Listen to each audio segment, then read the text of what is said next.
What's up, everybody? Jason with HOJ Forge. Gonna start on that whole business series kind of thing I was talking about earlier, and gonna knock two birds out with one stone on this one. Let's get into it.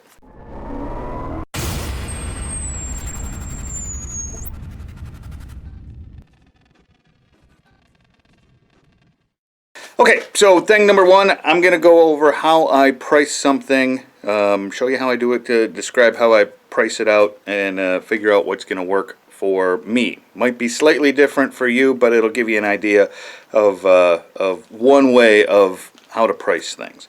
The other thing that I'm going to do in this video, today I'm going to make a coat rack, a fractal burned plank of wood with some hand-forged hooks on it, and everybody's, well, not everybody, but a lot of people have been asking me to show the fractal burning. So I'm going to show it. I'm not really going to demonstrate it. It can be quite dangerous. With the wrong transformer, it can be quite dangerous slash deadly. The transformer I use is a microwave transformer, and one zap from that, and you're going down and you're not getting back up again. Even if the paramedics were right here, you're not recovering from that zap. So I'm not going to really go into the details of how it's done, but some people wanted to see it, so I'll show it, and we'll get this coat rack done, and then we'll figure out how to price it so that the price is right for me. Okay, so if you're going to price things out the way I price things out, the first thing I want to do is figure out what my cost on this item is going to be. This stack of wood right here came from the scrap pile at a local lumber yard that called me up and said, hey, can you take the scrap pile, 20 bucks, whole thing, it's yours. It was a whole pickup bed full, and I got quite a bit of usable wood. A ton of it went back to the burn pile, but I've got a big stack here of stuff I can use for the projects I'm doing. So let me find a piece in here. Oh, here we go. I think this is a piece of hickory, which I like. So cost on the wood, figure, you know, the pickup truck load I got, once I sorted through it, you know, cost on this board might be $1, probably closer to 50 cents, but we'll round it up to $1 for this particular board. So not too shabby.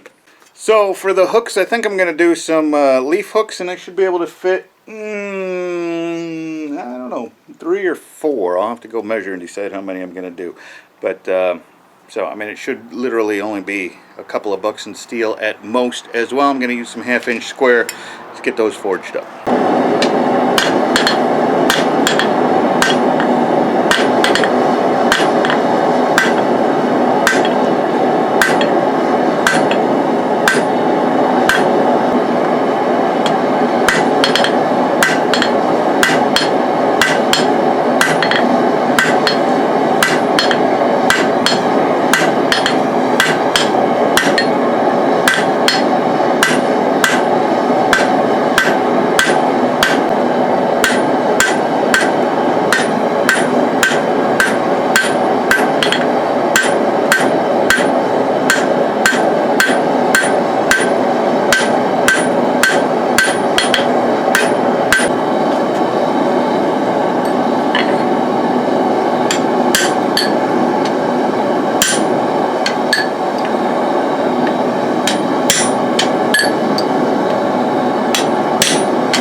there's 3 hooks all set to go.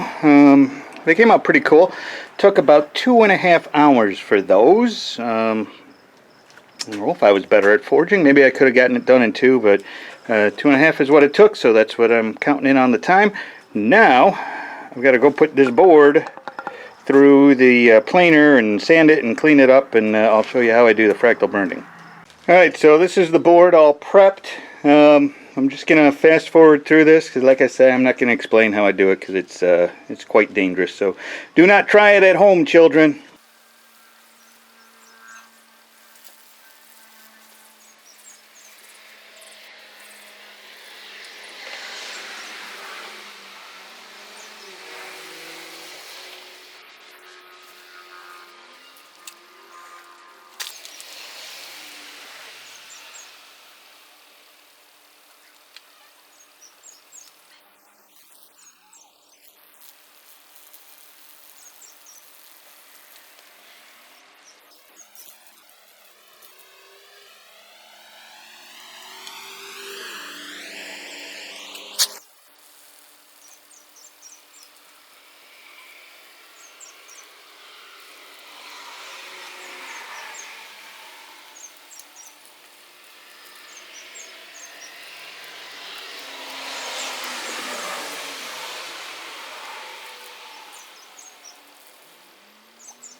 Alright, so that was just a basic burn, and there's a whole cleaning process to this, which I'm not going to go through, because again, this is such a dangerous thing. People actually die trying to do this stuff, so I really don't want to get into it, but I just figured I'd show it to you, because a few people have asked. But yeah, what I'm going to do is clean this up. I'll throw some poly on it, and then we'll put the hooks on it, and she'll be done, and I can figure out how much time it took total, and then we'll figure out how much to charge for it.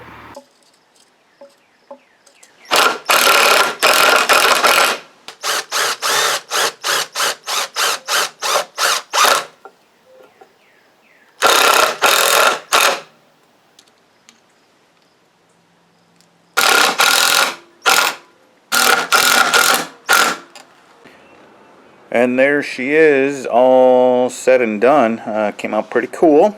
I'm really liking doing this whole wood black iron kind of thing, this mixture. It's selling really well too, so that's really cool. Alright, so let's determine how much to charge for this thing. Total cost I have into this, with the wood and the steel, the propane used, and things like that, I'm looking at probably about $10. Not much at all, which is good. So, you know, maybe 15 if it did take a while to forge, so maybe a little more propane. So figure $15 total cost, and we'll add that in later. So then total time spent on this was just over 4 hours. I'm going to round it off to 4 hours because it just makes it easier to do the math, but it was just over 4 hours. So then I have to determine how much is my shop rate. What am I going to charge per hour?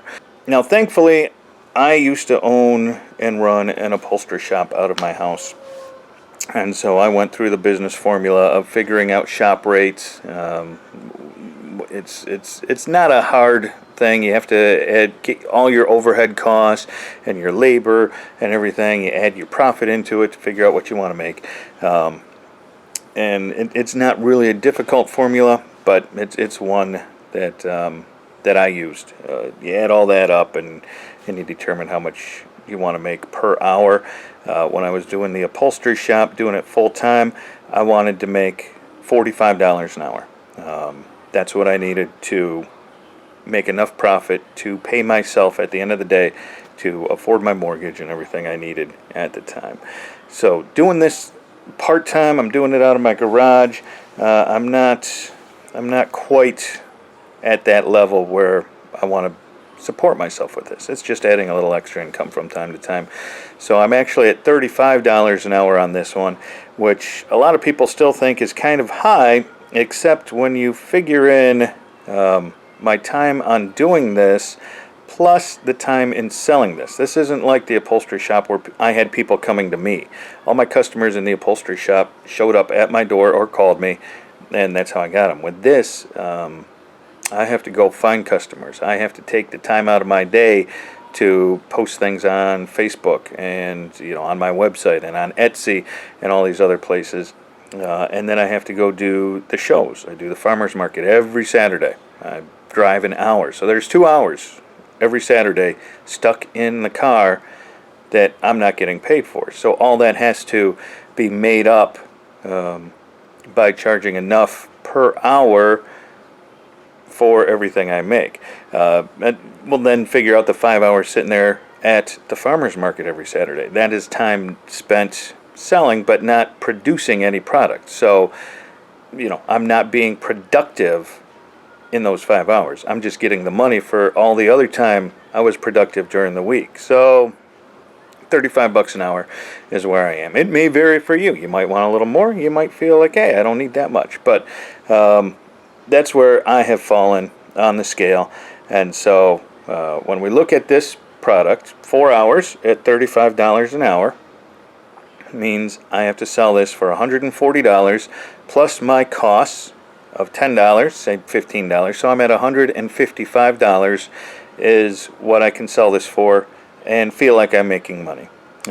Realistically, at the farmers market I go to, there's a lot of money. This is a tourist town that I sell in, and there's a lot of money. So I'm actually probably going to throw it out on the table at about $200, and someone will come along and offer me $175 or maybe offer me $150, and we'll settle in there. And I'll probably end up settling about $150 where I need to be. So that's how I do it. Always put things on your table for more than you want, especially when you're doing shows like this, farmers market, craft shows, because everybody always wants to dicker, and they're gonna offer you less. And if you already have that built into the price, there you go, problem solved. So that's how I come up with prices for the things I make, except for the knives. If I price knives at $35 an hour for the hours I put into them, I'd be selling my knives for thousands of bucks, but I'm not there yet. So I just, the knives are fun to make, and that's why I do them. Everything else is to make money so that I can make the knives, I guess. I don't know. Anyways, I hope you enjoyed this one. Yeah, if you have any questions, leave them in the comments. And coming up, let's see, what do I have coming up? I've got a couple of knife commissions that I'll be doing. Yeah, one of them's a Damascus one, and one of them's just a 5160. So I'll be doing those coming up, and I'll run video while I'm doing those, and I'll probably be doing some other things here for the craft show coming up this Saturday. But yeah, hopefully it helped you out. Thanks for tuning in. This ends the business of blacksmithing #1, setting prices for things. Easy peasy lemon squeezy. Catch you next time.